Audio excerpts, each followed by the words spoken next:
Okay, am I live? Oh, my camera's turned off. Let me turn that on. Oh, there I am. Okay, as far as I know, I'm live. I don't know if anybody's gonna join me. Oop, let me turn that off.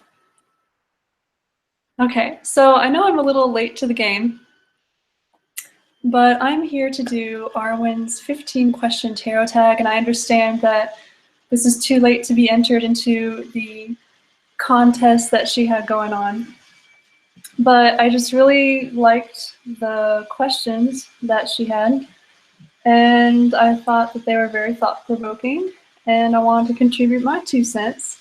And also, I just really love this live format. I love the chats going on. Unfortunately, I missed the epic 24-hour witchy chat that happened this weekend, and I've been kind of MIA for about a week or so, but my sister came down or up to visit me. My sister lives in New Orleans, and so we don't really get to see each other very often. So it's really nice to see her. So I just really wanted to just dedicate a week of my time with her and be able to hang out with her, because it's probably been a year since we were able to see each other physically, if not more. So I missed the epic 24-hour witchy chat, but I'm going to go back when I have time and listen to the videos. But I really love this live chat format because it's so great to just like immediately record a video, you know? Because I don't have to take time to like stop and edit and all that kind of stuff, and sometimes I don't have time to do that. So I really think I'm going to be incorporating this live chat format more, especially for tag videos, for actual chats and interviews and whatnot, and kind of like witchy haul or spur of the moment kind of videos where I can just be like more chillaxed and more myself and not have to like worry too much about editing or presentation and that kind of stuff. So yes, so be on the lookout later this week for a haul video, because I got my tax return last week. Oh. So yes, I put a big chunk of it onto my credit card to start paying that off, but I also did a little bit of shopping. So some retail therapy, it's good for the soul every once in a while. And so I got some books, I got some witchy stuff, I got a new deck that I'm so excited about. Hopefully I get it this week. So yeah, be on the lookout for a haul video. Anyhow, I'm not here to talk about all this stuff that I've been talking about. I'm here to do a tarot tag and drink some tea. Oh, the Tulsi Sweet Rose tea. Amazing. Okay, so I have the questions written down. I also have the questions in the description box below. So, what is your current favorite tarot deck? And I like that this is the current favorite tarot deck because I love all of my tarot decks for different reasons, but the current one I'm really working with right now is the Green Witch Tarot. I have it here. It's a very intuitive deck for me. It's very easy to get the meanings of the cards. It's a very gentle deck, and I'm kind of on like a mental emotional healing journey right now, also working with my ancestors and whatnot. So I find that this is a very good deck for working with all of those things. As far as the ancestor part goes, I feel like this deck depicts like pre-Christian Europe, or like if Christianity never happened, this is what a lot of European societies would be like, because this is a very green witch deck, you know. For example, I think I just showed it to you. Let me find it. Instead of the Fool, it's the Green Man, right? So, yeah, it's a very beautiful deck. It's very, very gentle, and it's great for healing. And like even the color of the back of the cards, it's green, and green is the color that I really associate with like the heart chakra and with healing and all that fun stuff. So that is my current favorite deck. Okay, question 2. What card stands for who you are now? Okay, I would say from the Greenwich Tarot, and I'm going to make this kind of deck specific, it's the Six of Chalices, which you can see here. This has 2 children, they're holding hands, they're walking down a path. They just got done with what looks like kind of a tea party or something very innocent, and there's a bird in the cage. And so for me, I can't help but think of me and my husband, because, you know, we're both kind of on growing and healing journeys right now. He's like finishing up his dissertation and getting ready for that next step of actually being a professor and the new sets of stresses and responsibilities that entails. I'm on this healing journey, but we're doing it together.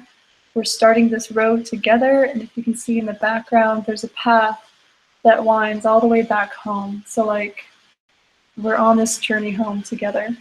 And the bird in the cage, I hate seeing birds in cages. It's just such a symbol of like confinement and restriction and control and so the bird in the cage, it's like that control and confinement we might feel because of the stresses and stuff that we're dealing with right now, but eventually we're going to be able to open the doors and let that bird out, you know? So that's why I picked this card, very personal reasons. Okay, number 3.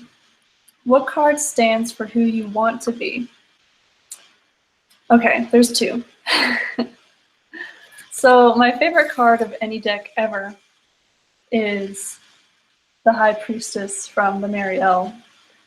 This is such like a badass, ancient, primordial goddess kind of card, and like I love tapping into that energy. So I definitely want to be her in all of her terrible glory. So yes, the High Priestess, but also because of that healing journey that I'm on, I also want to be the Star from the Greenwich Tarot. The Star in most decks, for me anyway, is a very healing card. It's rejuvenating and healing and calming kind of energy, and I just love this like fairy in the moonlight pouring her healing waters onto, you know, into the pool of water that she's wading in, but also into the bowl and the bright star above. It's just very calming and serene. So this is also who I want to be. Okay, so draw a card and answer, what does the universe want me to know right now? Well, I'm going to do this with the Tarot Apocalypsis. So let's shuffle.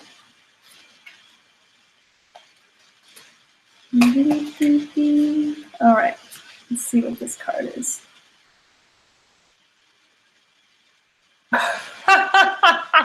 This is so on point, and it's so cruel. Like, the truth of this card is cruel. It's making me face the reality. It's the Nine of Swords. God damn it. Yeah, lots of anxiety. Well, anxiety and depression is like it's what I'm focusing on for this healing journey. Specifically anxiety. And just look how like scary that is. Like, you have this like almost ghastly succubus energy and this poor, you know, victim being kept awake at night by the ghouls and goblins and whatnot. The swords in this suit represent Norse mythology and culture and whatnot. So, yeah. It's a friendly reminder from the universe of, you know, what my focus is in my healing journey, but also to like, you know, try to control, or not control, but things in perspective. So yeah, touche, universe, touche. Okay, what are your must-love cards to work with a deck? I would say in general, more than a specific card, I have like must aesthetics and themes for a deck. Like I must like the aesthetic and the artistic style of the deck, and I must like the theme of the deck. But the High Priestess, I gotta like the High Priestess. The High Priestess is the card that I identify with the most and her energy. So yeah, I gotta like the High Priestess. Okay, let's see. What number am I on? Oh, why tarot and why not some other divination system?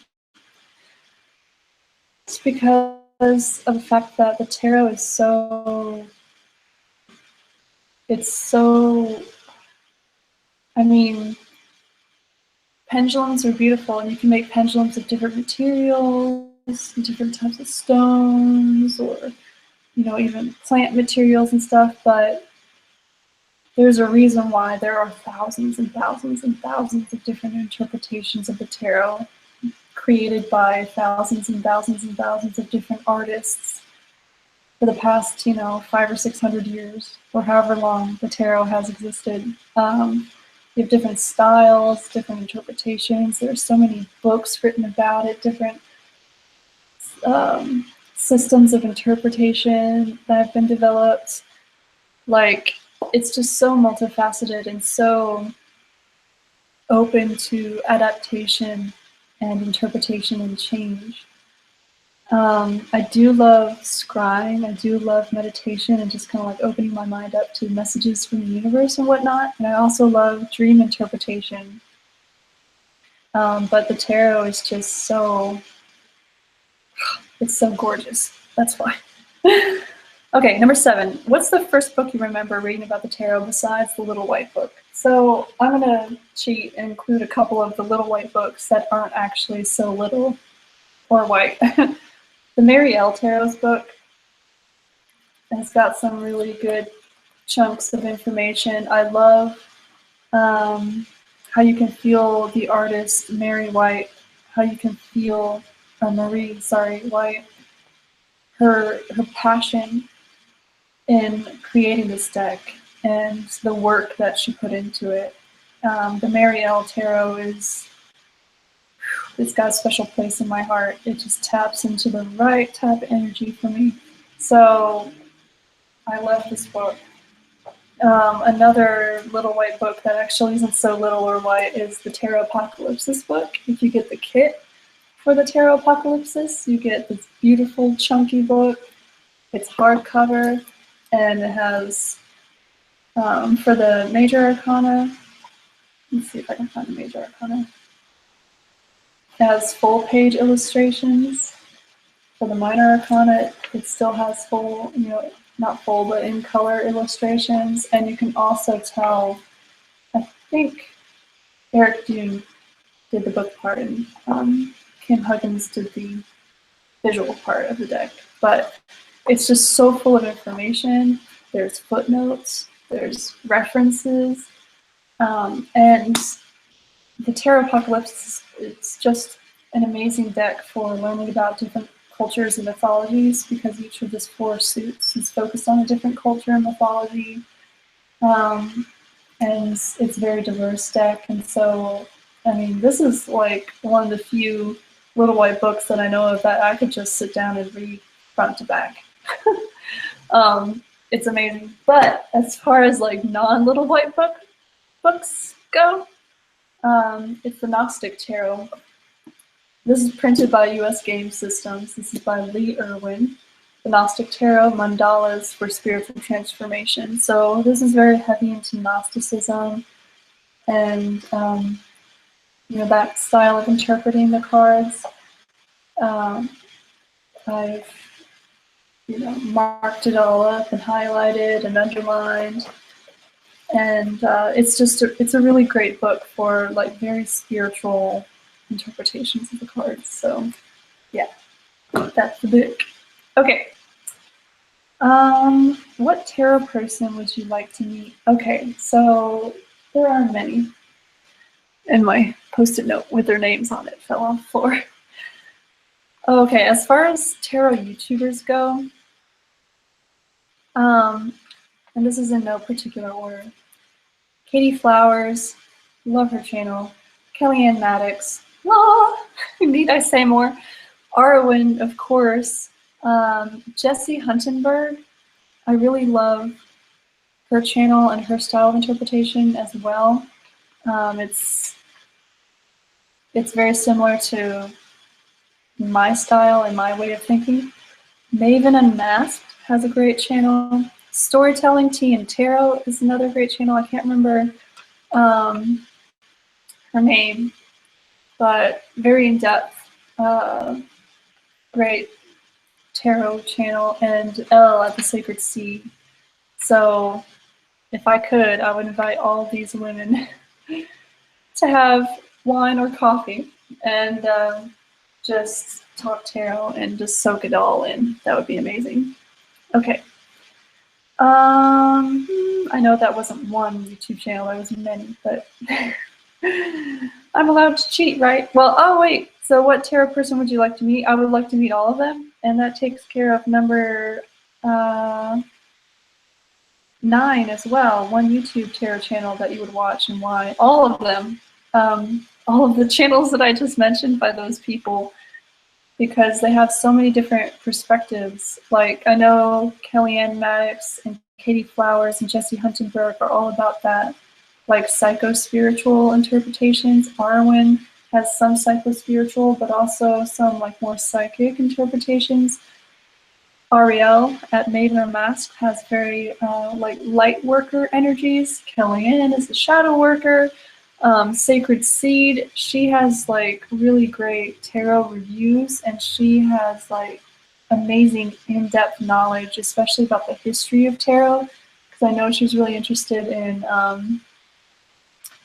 collecting recreations of the very, very early decks from like the 1400s and stuff. So like all of these different channels have so many different perspectives and knowledges to offer. So yeah, just go check them all out if you haven't already. Okay, how many tarot decks, this is number 10, how many tarot decks do you have? Okay, so let me count them. Well, actually, I'll just show them, and I'm going to include my Oracle decks as well. So the very first tarot deck I ever came across was my grandmother's. This is it. It's the Hoi Polloi deck. It's a Rider-Waite clone from the early 70s. It's so 70s and gaudy, I love it. But she let us kind of play with the cards for a little bit once when we were kids. She never did any readings in front of us, and so I honestly don't know how often she actually used this deck in her personal life. She kept it very, very personal, but she was kind of into like tarot and psychics and stuff. So I inherited this deck from her. It's one of my most prized possessions. So that's one. I just have the US games, you know, $5 or $6 Rider-Waite Smith here, and I actually have the cards in order because I'm using this as like a learning deck to just take notes. I don't really do readings with this deck anymore, but this is the first deck that I actually bought for myself, so that's 2. The next deck that I got, which was a gift from my husband, because he's amazing, is the Mary L. Tarot. And I did paint or stain the borders. I did edge it here, which is, it looks so good with the edges in black.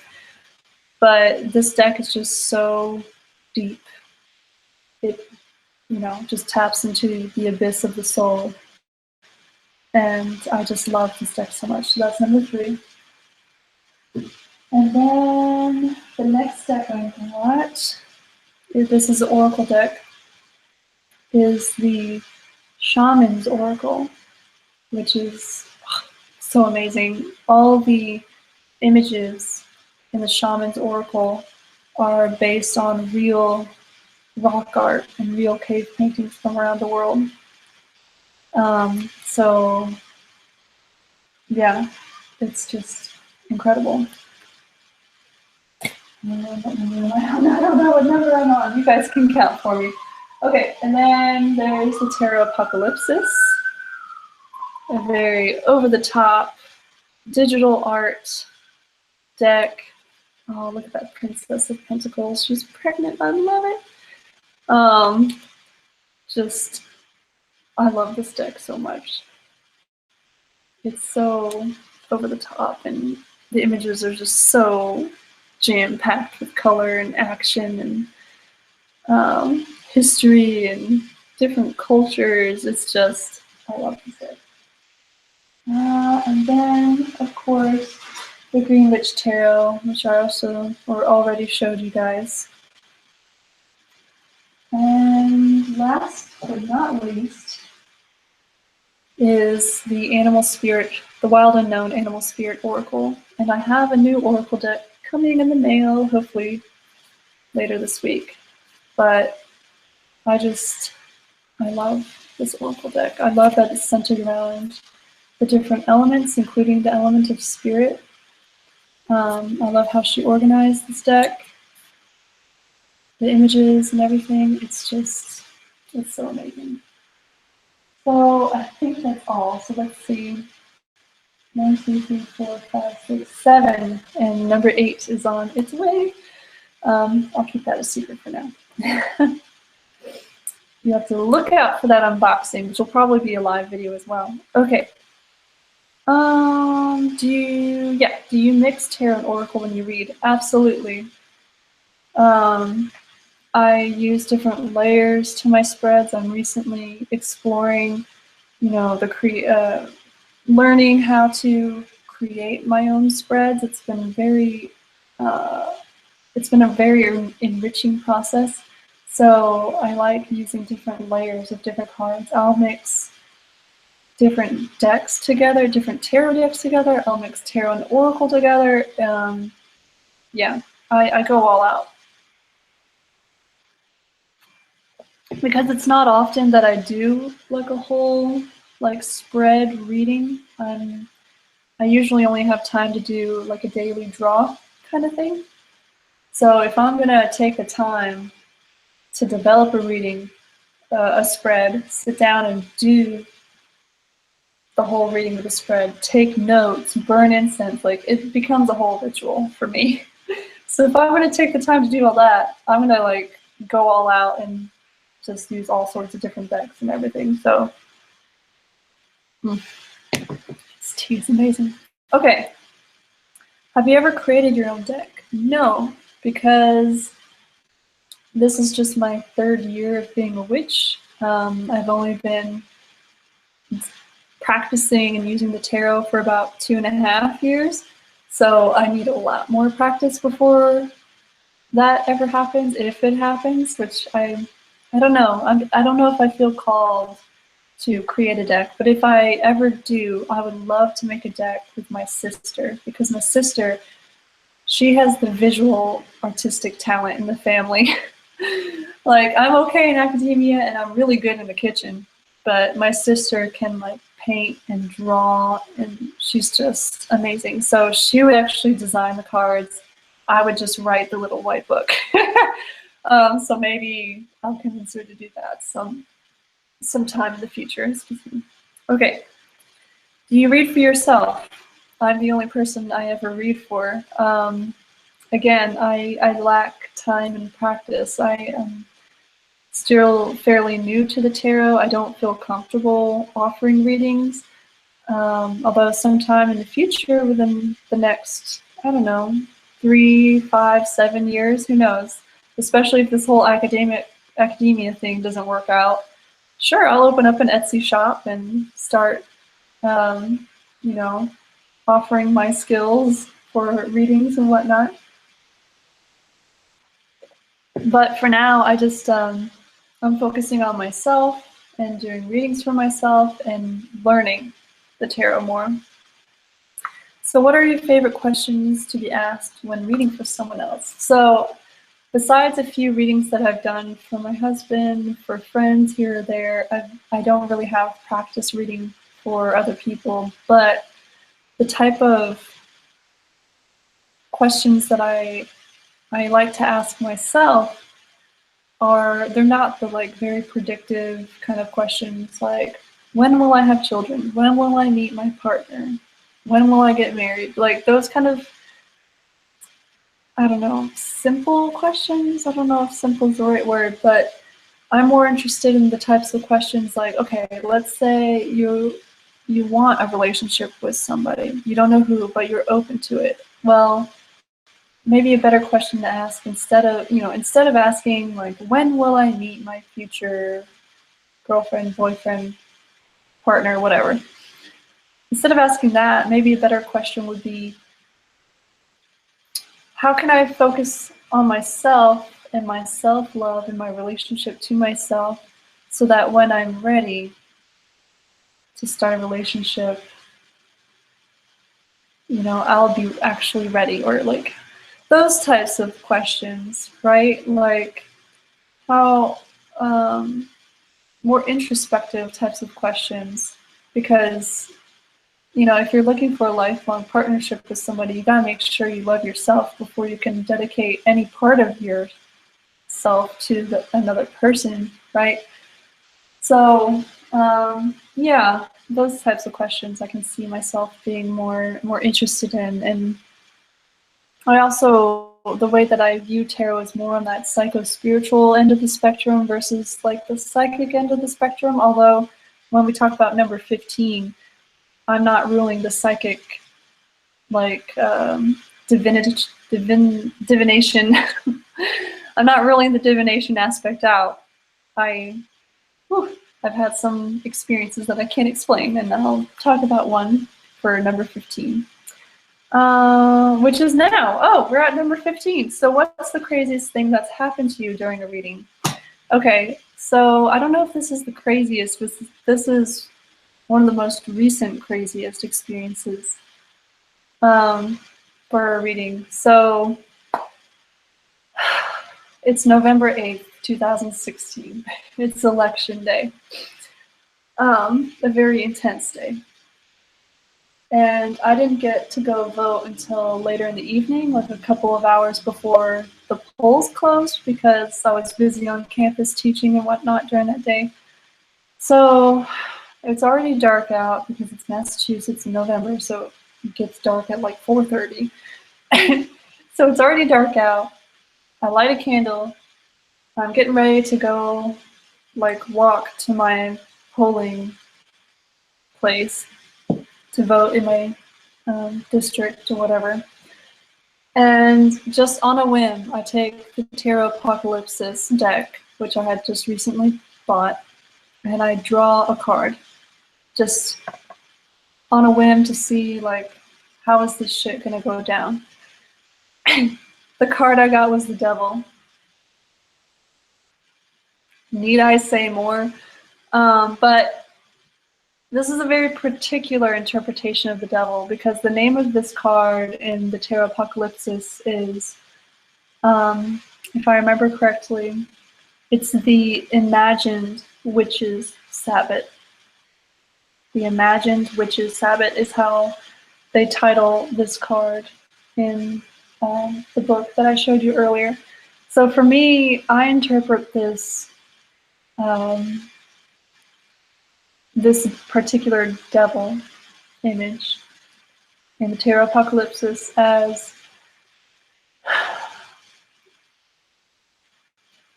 kind of the shadow of society at large, the fears, the phobias of a society, the imagined threats that society in general fears or parts of that society. So, I mean, this is Islamophobia, homophobia, transphobia, just, you know, all of that our current president represents, for me anyway. So there's a very social shadow aspect to this particular interpretation of the devil. And so for me to draw him that night, I already knew that I in my intuition, in my heart, I knew how things were going to go down. I knew it was not going to be a good time. So this just kind of affirmed that. And so when I drew it before going to vote, I was like, damn it, you know, because it just kind of affirmed everything that I was feeling and intuiting, if that's even a word. So that's a very recent crazy thing that's happened during a reading for me. So, okay, we made it to the end. Yay! Thank you, everybody who's watching. I have a few viewers, but for everybody who watches this post-live recording, I really like this format. Like I said earlier at the beginning of the recording, I'm thinking of for like tag videos and haul videos and more spontaneous kind of videos. I'm definitely going to be using this format in the future because it's just very convenient for me, but it's also kind of fun. You know, and if you get a good group of people who are watching to like, you know, comment and whatnot, yeah, it's just fun. It's great for building community. And so I'm back. I took a little week hiatus because my sister came to town to visit me. So I really needed some time with her. It was healing. It was great to have her here. So I'm back. Be on the lookout for a haul. As soon as I get that mysterious oracle deck in the mail, I'm going to do an unboxing and a haul video here soon. So thanks everybody for watching, and until next time, many blessings. Bye.